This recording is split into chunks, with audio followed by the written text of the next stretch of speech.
Hey, it's Brian with Reclaim the Republic. I hope you're off to a very happy new year so far. If this is your first time here, I'm a full-time eBay reseller.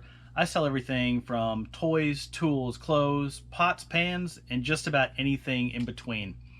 Today we're going to take a look at what sold last week and get into the details. We're going to look at the worst 5 items, the best 5 items, and a couple of big mistakes I made on both ends of that equation. So let's get into it.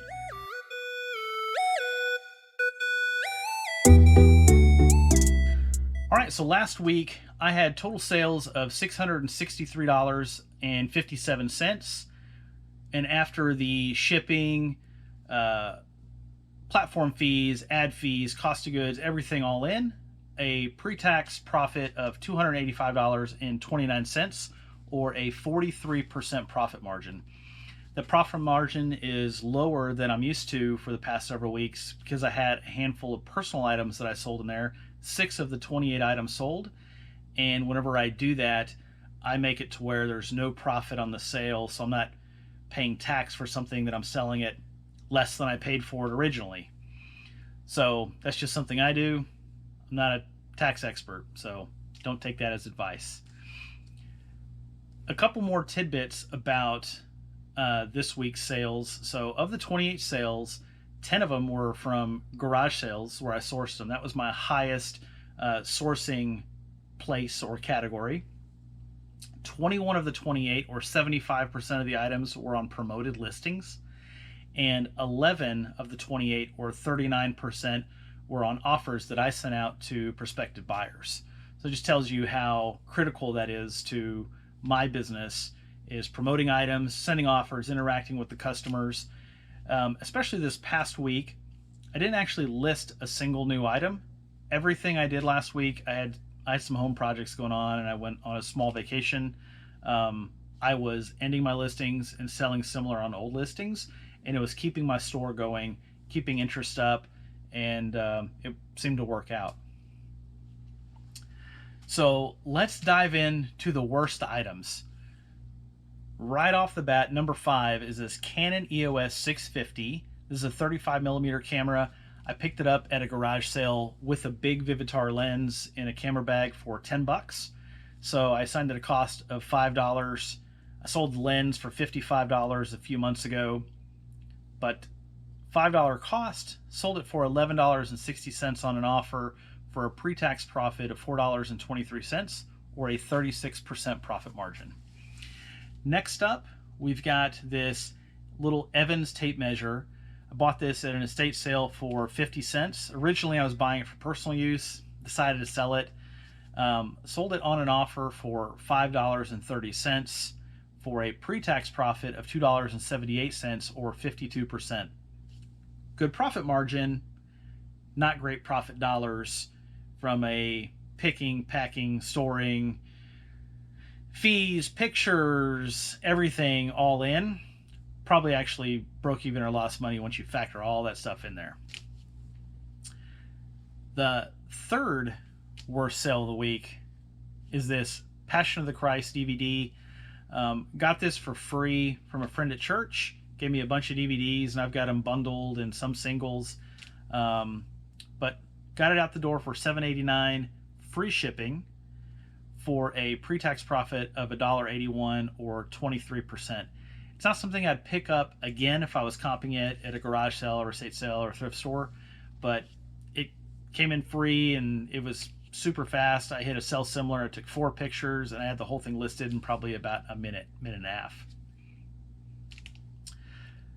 The second worst sale of the week is something you're probably, if you've seen any of my other sold videos, you've seen this, are these Star Wars stance socks. This was the very last pair. This was a bad buy that I made. I bought a bunch of them. Paid $6 a pair for them. Been selling them for $10.89 plus $1.99 shipping. So I'm coming out of my pocket for some of the extra shipping. And I made a grand total of 4 pennies pre-tax profit. So the government gets 1 penny off those. And because my decimal points don't go out far enough on my profit percentage, it's a 0% profit. I'm glad they're gone. And then the worst sale of the week, and this is where I made one of my big mistakes for the week, is this Leviton red duplex outlet. I sold it, paid 50 cents for this at a bin store, saw that it had a little bit of value, so I picked it up and sold it on an offer for $9.79 free shipping. And then I came in to pack orders. I had 12 or 13 orders to pack in a hurry. I was getting ready to go out of town the next morning, and I saw the red outlet. I reached in a bin. I grabbed a red switch, which is not an outlet, and I saw that it was used and the outlet was new, and I thought, man, how did I get that wrong? It's not clicking to me that these are different things yet at all. So I messaged the buyer, hey, I'm so sorry, the condition was wrong, it's used.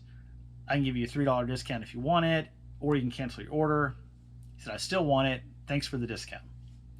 So at this point, I'm making 52 cents profit on the item, and I'm like, okay, whatever, I'm just getting it out the door, I'm getting it gone, and I'm be down the road. Then I get a message whenever I got back from vacation, hey, I ordered an outlet, you sent me a switch. And that was the first time I realized I got the wrong thing. Even though I was looking at a picture and holding the item, it's just like something was not, I was moving so fast, things were not clicking.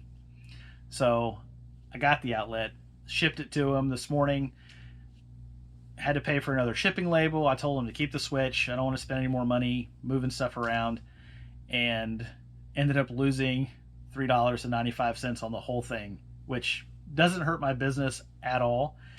It just, taught me a good lesson to pay attention and slow down whenever I have two things that are sort of similar, same color, and just really pay attention to what you're doing. So, lesson learned. Now let's move into the fun part, the best 5 items sold this week. There is a mistake buried in here, and we'll get to that here in just a couple minutes, but this is going to be the fun stuff, so let's get into that. The 5th best item of the week are these Weha Torx L-Key security wrenches. So these Weha tools are a German tool. They make a lot of precision instruments, and they make wrenches and other stuff too, but they make a lot of small precision type stuff people use to work on watches and knives and all sorts of things.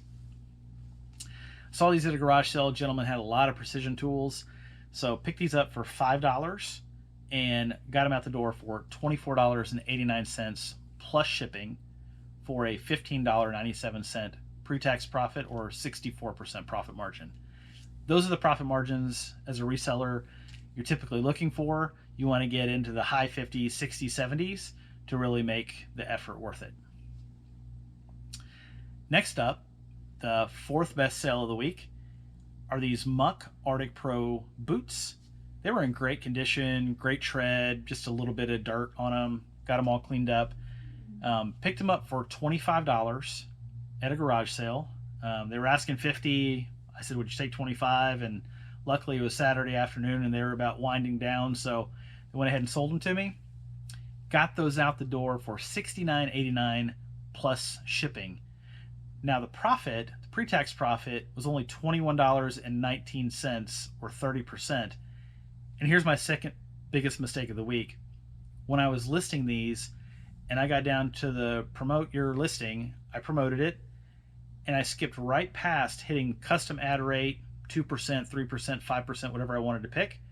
I skipped right past that and hit list your item because I paid 11.7% to promote those boots. I'm sure eBay was putting them in front of everybody who thought the word boot whenever they were logged in.